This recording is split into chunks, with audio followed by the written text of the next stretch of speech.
We've been hanging out for many years, although he's rejected me as of late and has not been hanging out. So we're just very fortunate that he would come to Augusta here. I have a pretty good idea of what Tim's going to talk about, so let me just point out that the fail guys, they've got some really cool stuff over.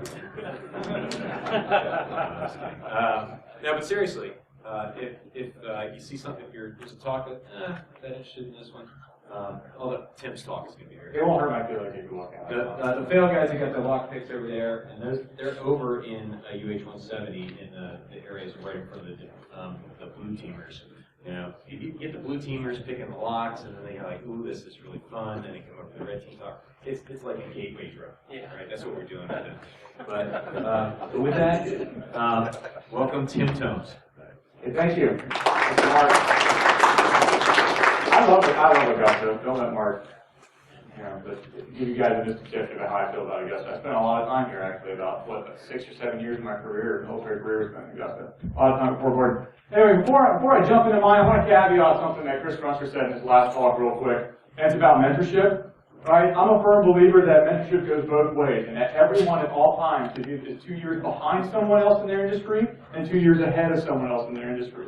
So you should simultaneously be mentoring and being mentored at the same time, at all times. Okay? That will provide maximum growth for this industry. I encourage that to all the folks that I mentor, right? And I'm constantly seeking those above me, like Mark, right, that have been doing this a lot longer than me, constantly seeking their mentorship as well. Because, like I said, it goes both ways. And that's the best way that we will enhance our industry. Okay. So earlier this summer, I got an email from the guys at BSides saying, "Hey Tim, you're going to talk at BSides this year." I said, "I don't know.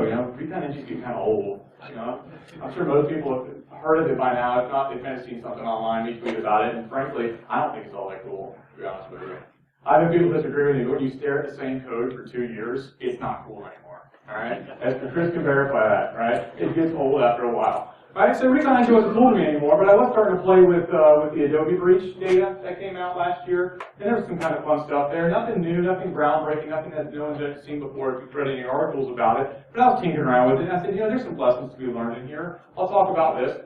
Put the slides together, and I had about 15 minutes of content. I'm like, well, this is not going to work. This is after the CFP was accepted, right?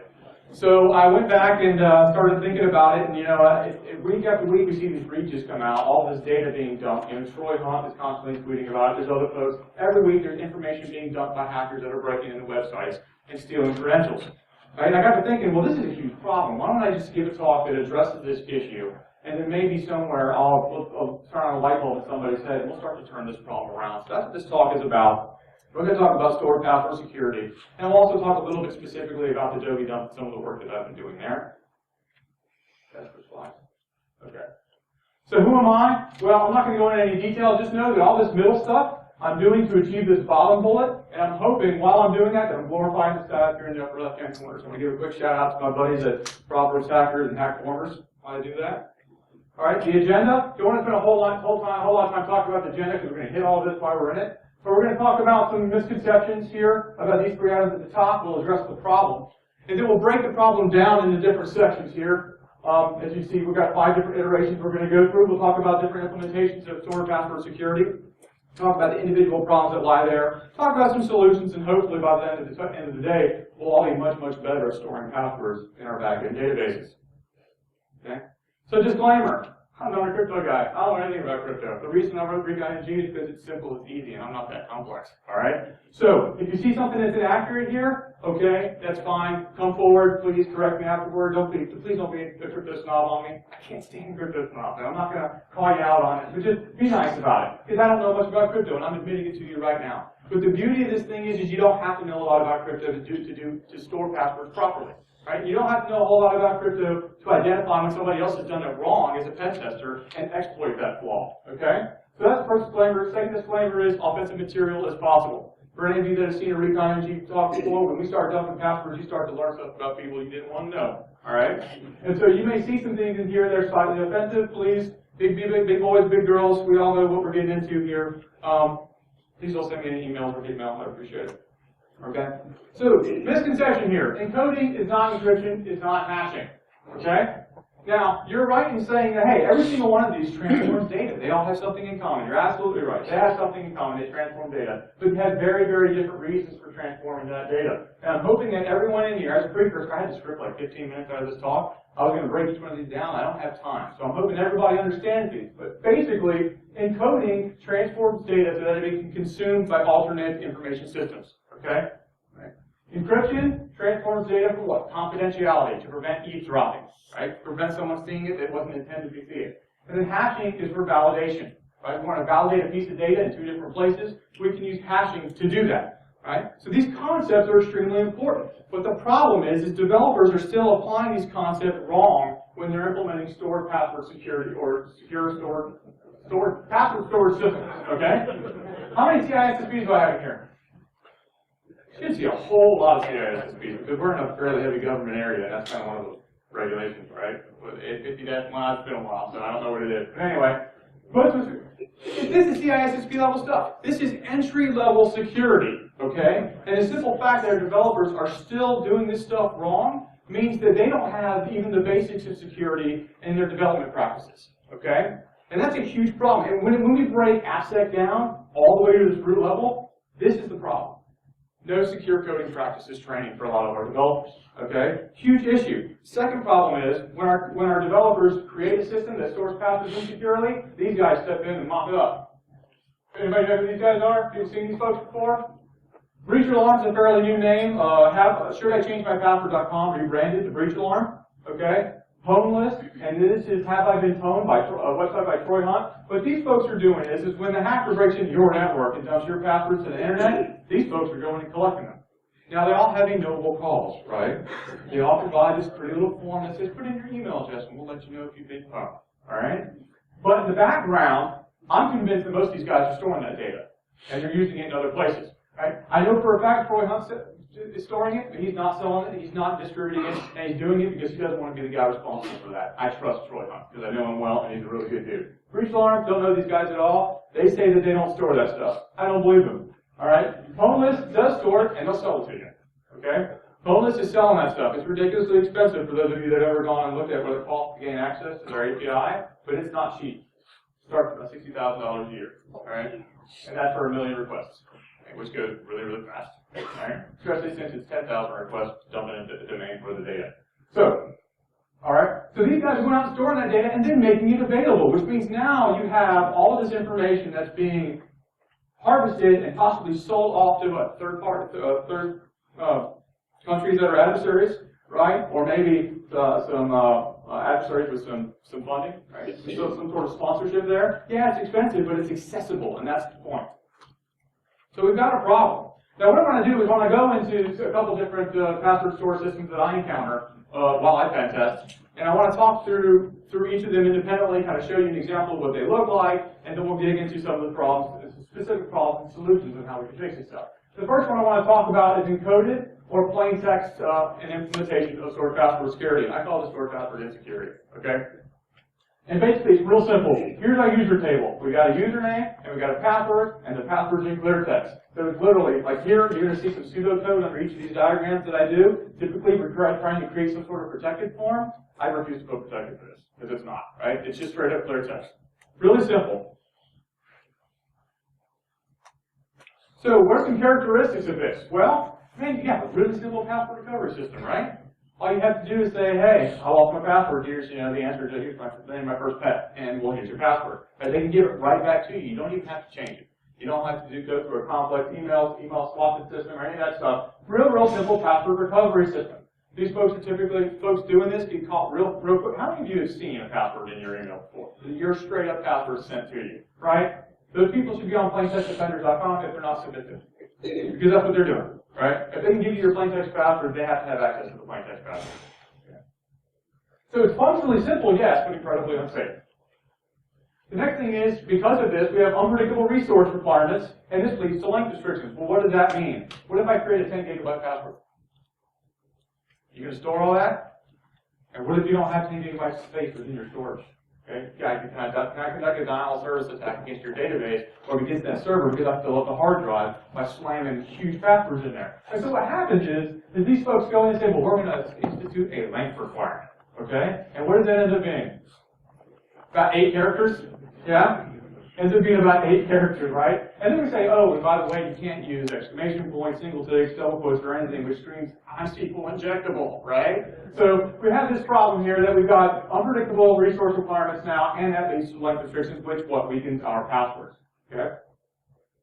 And then the major problem with this implementation is there's absolutely no effort required to get to the clear text password once a breach occurs. When a breach happens, bang, clear text passwords are out there. So who here knows who Cupid Media is? Okay, the first person that's brave enough to raise their hand gets this book. All right, that guy back there. You're an online data, aren't you? It's right here on this chair right here. Okay. So yeah, Cupid Media, they run about 35 different niche dating sites. Well, in 2013, November 2013, they got breached and 42 million clear text credentials were dumped to the internet. Bam, just like that. We got passwords, right? And a whole lot of people were dating people that they shouldn't have been dating. Right? So let's see what this looks like. Let's demonstrate the risk of this type of storage system, right? Using ReconNG. So Mark lied. I am going to use ReconNG today. We are going to talk about it because I'm going to work it in every talk I give for the next several years, probably. Right? So let's go in here to ReconNG. Who do I like to pick on all the time when I do ReconNG demos? The NSA. Let's do it. All right. So we'll create a workspace. Call it NSA. Let's add a domain. What's NSA's domain? Yeah, NSA.gov, right? All right, so the first thing I do, how do we get access credentials to ReconNG? I'm going to use phoneless. All right, there's lots of different ways to do it. You can go out and mine it yourself, right? You can talk Roy Hunt into giving it to you, which he's not going to because I tried, right? There's a bunch of different ways you can do it. But since I develop and I've got a relationship with Phoneless, I have access to the API. So I use Phoneless to do this. So I've got a module, I got a couple of modules that do this. You've seen me demo before. But the first one I use is a module called isPwn. And basically what it does is it queries Phoneless and says, hey, do you have any credentials for this particular domain? So let's load the isPwn module and run it. And it tells us, yes, I had 284 phone accounts for NSA.gov. And the last time it was seen was August 26, 2014, which was what, like 3 weeks ago? Right? So there's some pretty recent, pretty relevant data in there, right? So I want to go ahead and dump that. By the way, this was one query. This next one I'm about to do is worth 10,000 of those 1 million tickets you paid 60 grand for. All right, so let's load domain creds. Now let's run this. And we are pulling down creds. Hey, here's my email address. I wouldn't be surprised. In fact, if any of your employees at the NSA, we can look you up right now. We're going to make a fun demo. Okay, so looking through here, right, we can already see that we've got clear text creds, right? That's it, plain and simple. No more work other than that. All right, we've got passwords, and all we did was query their API and pull them down. And there's quite a few of them here. We can scroll up here, we see those. We still got some hashes and some other stuff going on. We'll get into that here in just a few moments. But what I wanted to demonstrate here is there's a lot of risk in there. Because all Phoneless did was go out to the internet, probably paste them, download them, parse them, put it into a database, and now I've got this information. Okay. So some serious risk in storing your passwords as clear text. So what are some solutions? Well, a solution I've seen is to use encryption. All right? Let's encrypt our passwords. In fact, I saw somebody wearing a shirt. Is the person here that's wearing the Wall of Sheep shirt? Can you stand up for a sec? Can we read the back of your shirt? What does it say? Somebody read it. It says, encrypt or you'll regret it in the end. That's a lie. It should be use adaptive hashing functions or you'll regret it in the end. And we'll get to that here in just a few minutes. But encryption will get you owned, and we'll talk about that. All right? So what about encryption? It can look somewhat like this. This is an example I've seen in a mobile assessment that I did about a month and a half ago. Okay? AES 120-bit is the algorithm here. The key is secret. Okay? Quick, mention something real quick. Most of the time when I see encryption implemented in stored credentials or credential storage systems, it's using symmetric encryption. Rarely ever have I seen, in fact, I can't name an instance where I've seen asymmetric encryption used here, which means we're dealing with an algorithm and a key, right? One private key and an algorithm. Okay, so here we've got AES 128, and there's our key, secret. That is the actual key that was used as well, right? I mean, is that less secure than the actual word secret? No, it's the same kind of letter, but it's close.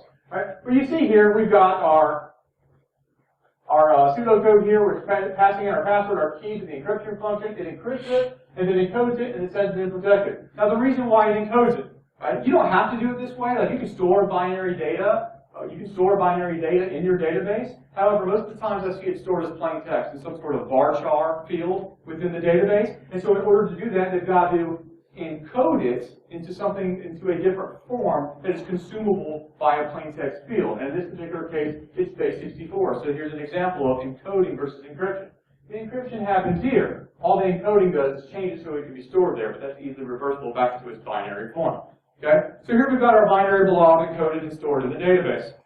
So what are some characteristics of this? Once again, a real simple password recovery system, only slightly more complicated. The fact that now you just have to reverse the key, but they own the key, right? So you say, hey, I forgot my password. The name of my first pet was bear, okay? And then they send you your password, your email. So once again, this is still unsafe. This is almost the equivalent of storing it in plain text and from a protection on the server side standpoint. We'll get to that here in just a moment, okay?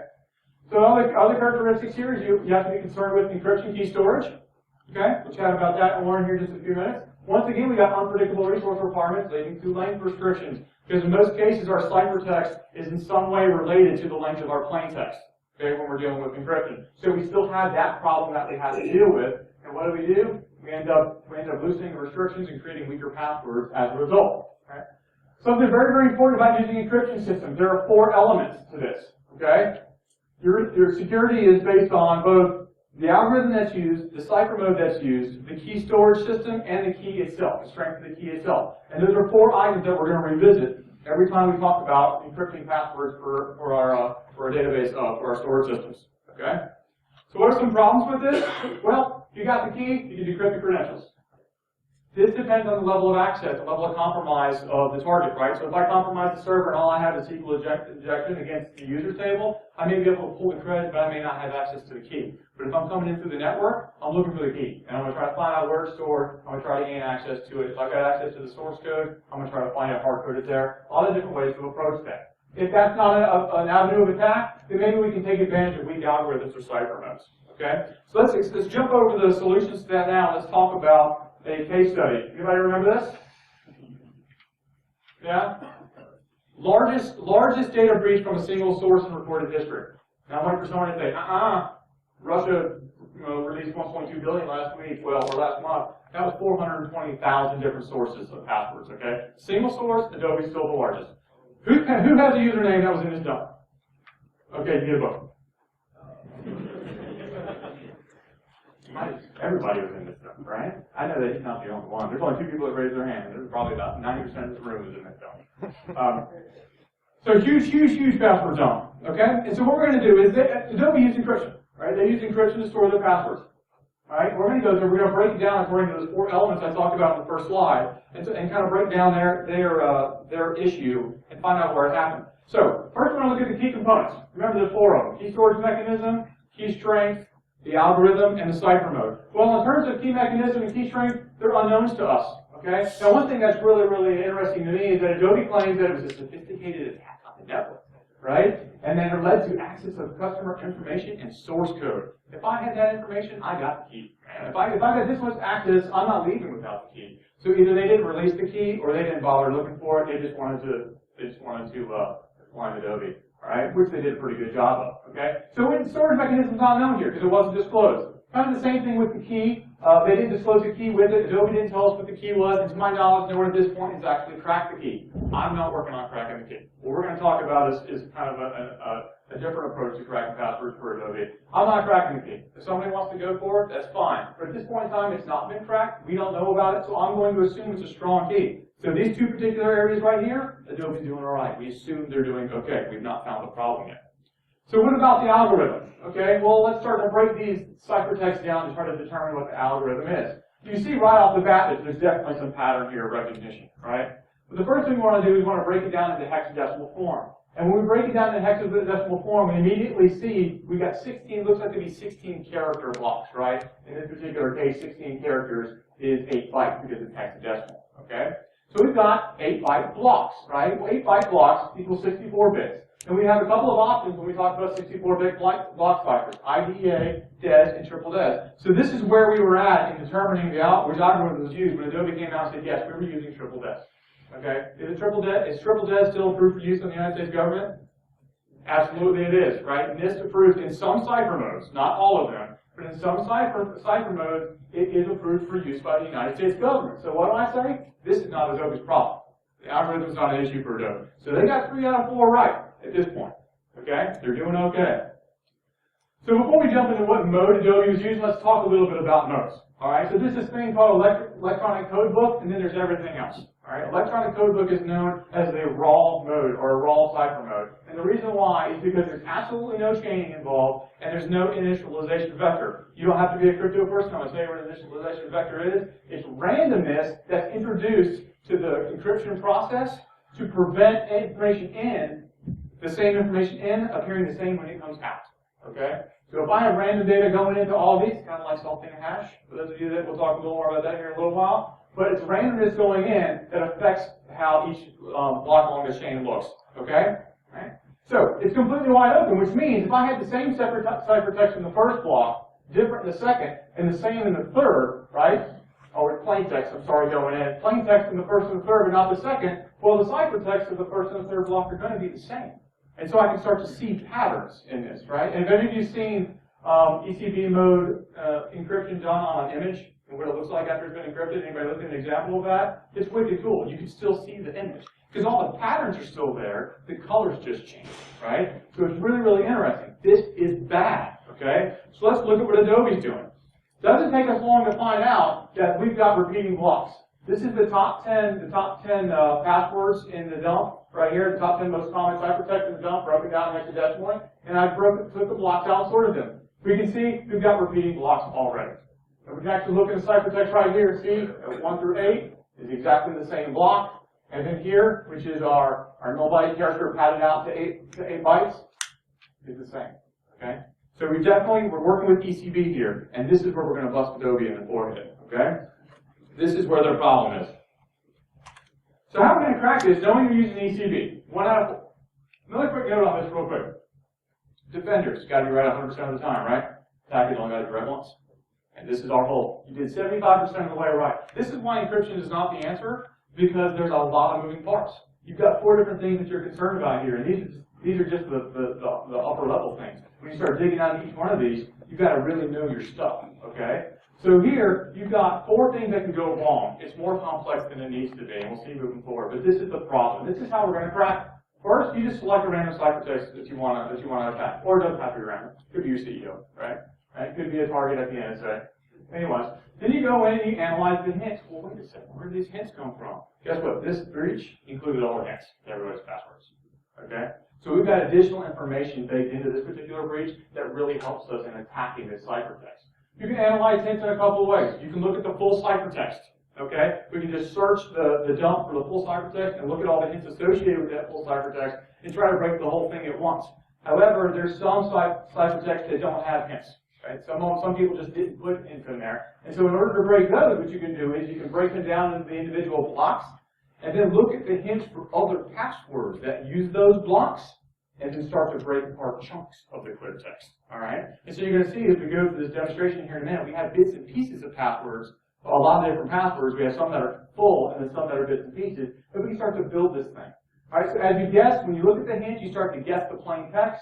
You go back in there, you take all those new blocks, you apply them to all the passwords in the list, you start unlocking chunks. Okay? Think of it as a huge Sudoku puzzle, right? Or the world's largest crossword puzzle, as the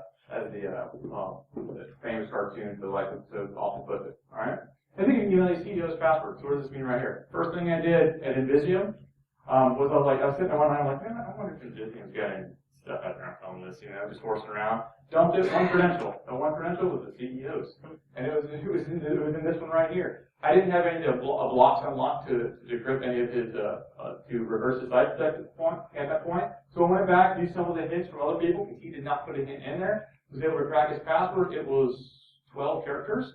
Emailed it to him and got an interesting email back the next day. But in my line of work, that kind of stuff is somewhat encouraged, especially since I was already hired and I wasn't sending a message that said, you need to hire me or I'm going to blackmail you. No, it was fun. And then for those of you that know Jack Menino, who is the CEO of Invisium, really cool guy. But he was good about it. But that's how this attack goes down. And so let's go ahead and run through a demo real quick of what that looks like. So the first thing I want to do is, let's go ahead and open up a new terminal window. Start a Python interpreter. Let's import Adobe. This is a Python library that I wrote, and I'll be open sourcing it after today as well. I want to create an instance of my class, which does all the work for me. Oh, can't do that without getting the name of the database.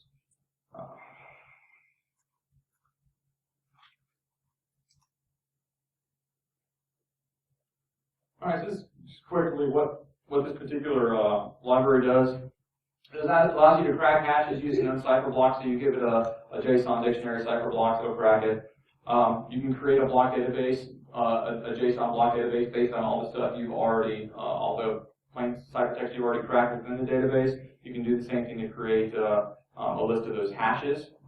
All right, so you can see, not hashes, but the ciphertext and the plain text. You can create a list of those, a JSON list of those. You can get the hints for a particular ciphertext. You can also get the hints for pieces of it. I'll show you how to do that here in just a minute. You can run a statistics gathering method against the database itself, and then of course you have the ability to update hashes once you actually crack the plain text. So let's go back now. Let's pick a target, and I need to find out. I actually picked somebody already, and I need to know who this is. Give me just a second, because I went through and found one that worked out well. Okay, his name is Hans, or that's at least what his email address starts with. Show credentials. Let's go in here and let's scroll up to Mr. Hans, H-A-N-S, where are we at? Okay, H-I, oh, there we go, right here. This is the guy. All right, here's his base64 encoded password. So what we want to do is we want to reverse this thing here. Okay, this is what we're interested in. Let's go back over here and we'll do our c.get hints. And we'll type in the entire ciphertext and hit enter. And it's going to go into the database. It's going to pull out all the hints that are related to that particular ciphertext. And there's 3,277 hits there. Okay, so we start looking down the hints. What do we notice immediately? Right? And I know that I went through and I kind of cherry picked one, but it only took me 4 tries to find this one. Literally about 50% of them are this easy to crack, right? 1, 2, 3, 4, 5, 6, twice. 1 through 6, 2. 1 through 6, twice. That's the top of the list. Let's scroll down to the bottom and see if the hints get any better. Right? 1, 2, 3, 4, 5, 6 times 2. If you speak Spanish, one of these probably says the same thing. Memo, 1, 2, 3, 4, 5, 6, 1, 2, 3, 4, 5, 6. Do you know how often the actual password is the hint? Like pretty often. I actually want to go through and do some statistics on that because I have found in most cases there are multiple hints within the hint list that actually are the password themselves. So it's pretty interesting. Okay. So we're guessing that's 1, 2, 3, 4, 5, 6, 1, 2, 3, 4, 5, 6, right? Once we know that, we can do C, what was it? I can't remember what the name of my own method was. C dot update hash. Okay. C dot update hash. Put that in there. 1, 2, 3, 4, 5, 6. 1, 2, 3, 4, 5, 6. That looks right, doesn't it? Yep. Update hash. Now, once I've updated the hash, the database is now, that ciphertext is cracked. What I do now is I run the get blocks database, and what that will do is that will go in, it will take every single ciphertext that's been broken down into plain text, it'll separate it out into hexadecimal characters, it will take that block, assign it to plain text, and write it to a JSON file. And so I now have a JSON file. Once I do that, it'll take about 15 minutes to run it here, so I'm not going to do it. But once I did that, you would have a blocks.json file, right, that's got all those blocks in it. So what do we do with that? Well, we wrote a module for ReconNG that takes that blocks database, right, it goes through your credentials table, tells out all of the Adobe ciphertext, right, and then it takes the blocks database, it applies it to it, and it cracks passwords. Okay, so let's go ahead and look at that now. Jump back over here to ReconNG. I'm going to load Adobe. Show info. Block database is already there. I distributed this with ReconNG. I've been kind of quiet about it, but I added this about a month and a half ago. And I've been updating the block database as I crack more passwords. Alright? And so let's go ahead and run this and see what it does. Alright, so we see right off the bat, most of these, you see a lot of asterisks here. I'll talk about that here in just a second. Some of these were not cracked. Those that were partially cracked, you'll see blue with some information. Like here, you see an unknown block, a padded block plus a 9. And then down here, you see we actually have some of the clear text ones that are cracked. Really, really, really basic ones. So what does this mean here? The 8 asterisks means that I can confirm that the length of the password is 8 characters, even though I don't know any of the plain text within that block, because it ended with that null byte and then padded it out to that second block. And that's common throughout the entire database. So it's really easy to determine when I have an 8-length password, a 16-length password, a 24-character length password, and so on and so forth. All right? So I'm starting to track passwords now because they used the wrong mode. Okay? That's all it takes. One little slip up, and now you got somebody busting up the passwords. So let's go back over here to the presentation now and continue on with this. So what are some solutions to this? One, use a strong key. All right? Adobe did that. It didn't work out so well for them. Number 2, store the key in a secure and accessible location. This is really, really hard to do. Has anybody tried to do this before? I mean, were you successful? No. And I'll tell you what, I only say it's not impossible because I don't believe in absolutes and security. I just simply don't. Every time you say it's impossible, somebody does it, right? And then they rub your face in it. So I'm not going to do that. I'm not going to say it's impossible, but I will tell you that every single mobile assessment I do, they try to hide something on the phone. They try to hide a key somewhere. You can put it in the key chain. You can put it anywhere you want. But if I jailbreak that device, I own it, and I can get any piece of data I want off of it. And I've never seen a key stored in a way where I couldn't break it if I was able to escalate privilege. Okay? This is hard to do. It's not as easy as it sounds. It's tough. Okay? Next thing is use cryptographically strong algorithms and cipher modes together. Okay? If you can do all 4 of those things, you might be in decent shape. But it's difficult. Why not just hash your passwords? Hashing is so much simpler. Okay? Still right off the bat, it's simple. Here, my pseudocode, I pass the password, here's my hashing algorithm, I got a protected form, bam, I slammed it into my database. It's that simple. Okay? But is it really that simple? Let's talk a little bit more about the characteristics of this storage system. Okay? There is no password recovery system. Remember, hashing is irreversible. Cryptographically irreversible, I should say. Cryptographically irreversible, because we can guess things, right? We can guess plain text, hash it, compare it, and try to crack it that way. But cryptographically, they're supposed to be irreversible, which means you cannot use the algorithm to unhash it, okay? So, therefore, we can't recover the password, but we can design a reset system. And this is a little bit more complex than a recovery system because it involves someone authenticating themselves in some way in order to reset their password. Okay? But there is a way to do that. It's just a little bit safer because now we're not recovering the original plain text.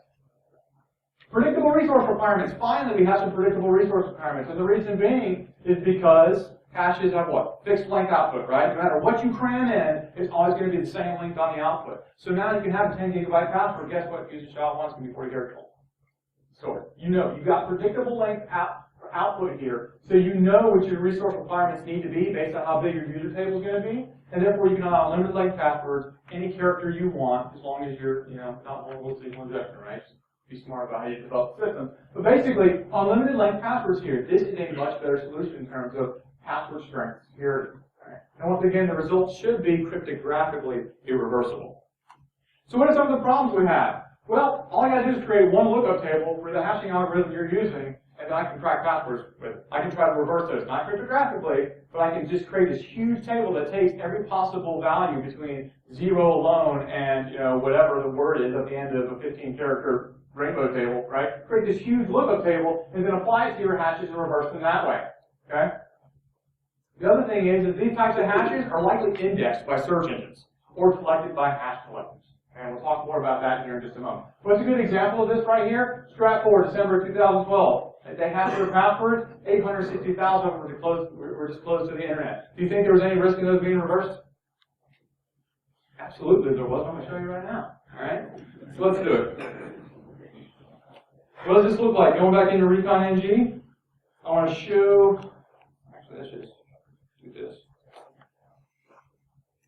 Okay, so I got 4 modules, actually 3 additional modules other than the Adobe module that works on cracking credits. All right, BozoCrack, Hashes.org, and LeakDB. All right, BozoCrack. Anybody heard of BozoCrack? It's a neat Python script that came out earlier this year that says, hey, what's really funny? You can search Google for a hash and then take every word in the HTML response, hash it, compare it to what you searched for, and Google will tell you if it knows about the solution of that hash.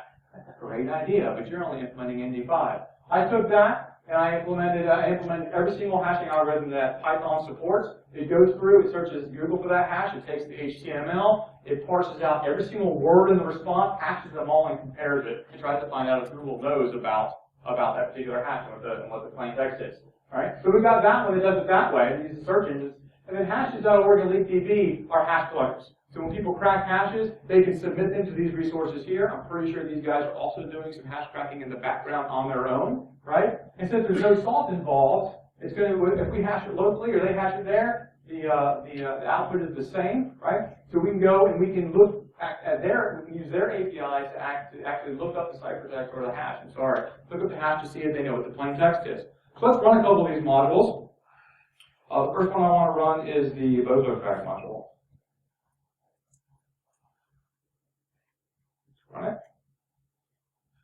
This one takes a little bit longer because it's having to do all that hashing and comparing for every single word that's in the result. So we'll let it find one of the results just to kind of show you that it does work. And then we'll move on to some of the other modules.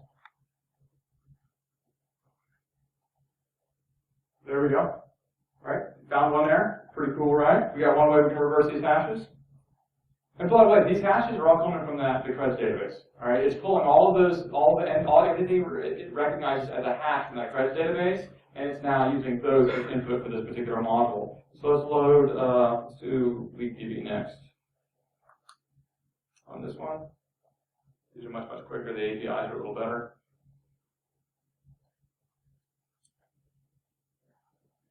As an Indiana fan, football team sucks for that guy.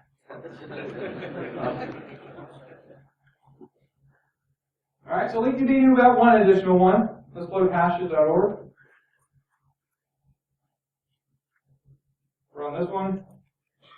This API is really good. Let's just submit 20 at a time. So, bam, he's busting these things open. What does this tell you right here? When you start seeing results like this? Does it tell you anything?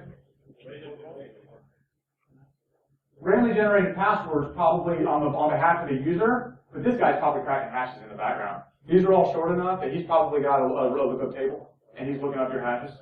I would almost guarantee it.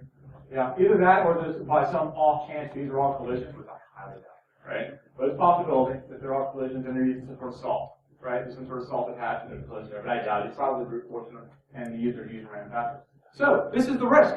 You might have hashed your passwords, but I can still find the plain text of some of those. Okay, so we still have a risk here. We're still not immune from attack. So let's continue moving on here. We're running out of time. So what's our solution here? Well, let's try salted hashes. Salted hashes is a little bit different. We're introducing some randomness into the hashing process to solve a couple of problems. And this is what the pseudocode looks like for that. So what are some characteristics of this? Well, it shares all the same characteristics as your previous hashing does, except it adds some new things to it. One, theoretically safe from recon NG. Because if I'm hashing, right, if I'm salting my hashes, there's probably a decent chance that no one else out there that's creating hash tables and making them available is using the same exact salt that I am. I've not encountered any API that says, hey, submit your salt and the hash. We're doing all this in the background. I've never seen any of that. So theoretically, it's safe from the recon NG style attacks that I've been conducting. Okay. The number two, it conceals identical passwords, and we call this parallelism. So what does that mean? Remember, hashes, same input equals the same output. So if I break into a database and I dump the contents of it, and I see this person uses this hash and his password is this, I can look for all the instances of that same hash and know that person's password. Well, this prevents that now as long as we're using unique salts. Because you can have the same password, but as long as your salt is different, when it gets folded into that hash, the result is different, and therefore we have no parallelism in terms of what the clear text of the password is. Okay. So those are really important distinctions. Okay. What's the problem here? Well, you have one lookup table per salt used. So if you're not using unique salts, this is a problem. How many people here have seen this implemented where the developer used the same salt for every password? Is that more or less the same as regular hash? Same, right? All you do is the same thing. If I got the hash, that's super easy, right? Also, algorithms such as SHA-1 and ME5, the ones we see typically used here, those are designed for speed, right? As hashes are designed for speed, which makes the offline attacks much more effective against those particular algorithms. Okay, so an example we have here, I have no idea how to pronounce this. I even looked it up, I can't figure it out. right? But they're the developers of the Cydia project. For those of you that deal with iPhone jailbreaking, you're probably familiar with Cydia. In 2014, this year, a couple months ago, they got breached, 100,000 accounts were dumped, and I've not found an instance where any of those passwords were cracked, right? Any of those salted hashes were cracked. However, it's still possible. It's still possible because we can still conduct offline attacks against them. So what are some solutions to this problem? Well, make sure each salt is unique, right? And make sure the salt is cryptographically random. Right? That's one solution to this particular problem. And if we're doing that, we're in pretty good shape. But we still have that speed problem. So the solution to the speed problem is using adaptive hashing functions. So what does adaptive hashing functions look like? Okay, well, once again we got an algorithm, we got a salt, so we're preventing that parallelism by using a salt, right? And then we introduced this new factor called rounds. Okay, and this is where work factor comes in. I'll talk about work factor here in just a minute. But as you can see, our hashing function, it takes the password, it takes the salt, takes the rounds, and it gives us this nice clear text value we can store in our database, and it does it slowly, right? Which is really, really nice. That's what we're after. Now, how do we break this down? You can see there's definitely some information in here we can pull out of this. The first bit, the dollar sign is the delimiter here. The 2A, that's the version of Decrypt that was used. So version 2 alpha of Decrypt. The number of rounds here, 12. And then the first 22 characters of the hash itself is the salt, and then the remainder of it is the actual result of the hashing function. Okay. All of this information, it's okay that they know that. It's okay that they know this, right? Because of that salt, they're still going to have a more difficult, they're still going to have a separate lookup table for every single one of these hashes. But because we're using a slow hashing function, an adaptive hashing function at 12 rounds, it's slow enough where it makes offline attacks unreasonable. Okay. So what are some characteristics of this? Well, it dynamically increases the work factor. So the rounds thing is extremely important. Okay, all of our web servers or wherever you're storing this information, wherever these hashes are being, wherever this hashing function is actually running, right? It's going to have different resources than say another server. So what you have to do is you have to tune these things so that they take just as much time to make it a problem for people that are trying to hack these things offline, right? So you make it slow enough that it affects those people, but fast enough that it doesn't mess with the user experience. So if you go to log in, you click submit, it takes a second for it to go back, do the hashing function, and respond. Does that bother you as a user? No, that's not. It's fairly unnoticeable to a user. But to somebody that's trying to crack hashes, that is all day, right? That destroys their ability to conduct an offline attack against this. So you have to tune the number of rounds based on the function that you're using, because there's 3 different adaptive hash functions. And I encourage you to go out and research those. You have to tune it so that it works optimally on your configuration. Okay, but that's the main difference between the hashes, salt hashes, and now the adaptive hashing functions. So what are some problems here? Well, support. Not all of our programming languages support these readily. So that may be an issue for you depending on what language you're working in, or perhaps you could write one. All right. But if you're not a crypto guy, don't do that, please. Dictionary attacks against weak passwords. So the thing about this is every single method we've looked at thus far is still susceptible to offline attacks. So we've gotten slower and we've made it harder, but offline attacks are still possible. Because even though it's slow, I can take a reasonably decent dictionary, I can use your Decrypt with your 12 rounds or whatever it is, and I can still try to crack passwords. And I may or may not be successful, but it's still a valid attack. Right? Well, there's only one solution to this, and that's ball and chain. And I'm not going to tell you what ball and chain is today, because two weeks from now at DerbyCon, a guy named Benjamin Donnelly and myself are going to release a technique that's going to change all this. It's going to make offline attacks against passwords completely impossible, and we're hoping that revolutionizes information security from an AppSec standpoint. So if you can be there, awesome. If not, that's okay. But check out the video if you don't go, because this is some serious stuff. It's all Benjamin Donnelly came up with the technique. I'm just helping them market it. But this is going to be the solution moving forward. If you're not, until 2 weeks from now, do this. Okay? Until 2 weeks from now, use adaptive hashing functions, and then 2 weeks from now, use ball and chain. Okay? But the point here is, there's still not a perfect solution, but we're working on it, and we're trying to get there. Okay? So here's some statistics about what I did. I went and published. I said, show me all the information about all the dumps you've got. I want some stats on it. So as of September 4th, this is what it showed me in terms of the types of storage that's being done against the password databases. And so far, we can see that these obsolete fast hashing algorithms are used a lot, right? I mean, look at all these MD5s and these SHAs.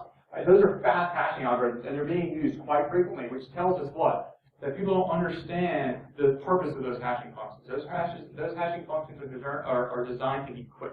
We want to slow the process down so we can prevent offline attacks, right? And so then we go look and say, well, who's doing it right then? Well, there's two people. In thousands of them, there's two people using bcrypt. No one's using scrypt, and no one's using the other one, which is a couple different letters that start with PD, I think. But anyway, I can't remember the name of the function itself. I never can. But there's three popular ones, and only two people that are actually applying that. And if you look at the thousands of blanks, like you see the one dash up there, you see the blanks, you see this NA right here. Of those thousands, those fall either under the salted category, the plain text category, or unknown. And I don't know what unknown means, but I'm thinking unknown means probably plain text. Okay?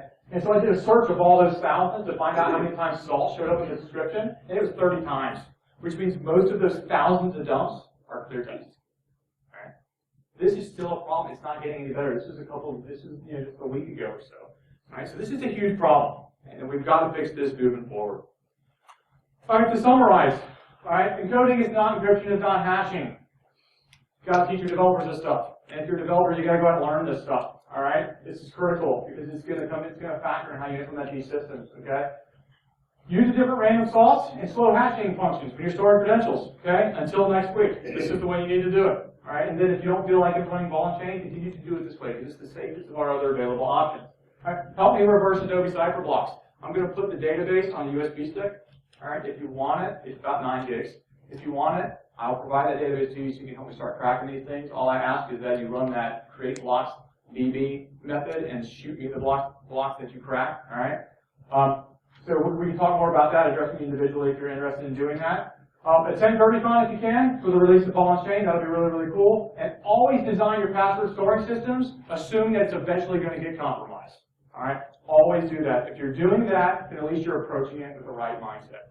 Okay. So that wraps it up for today. Thank you guys for coming and go.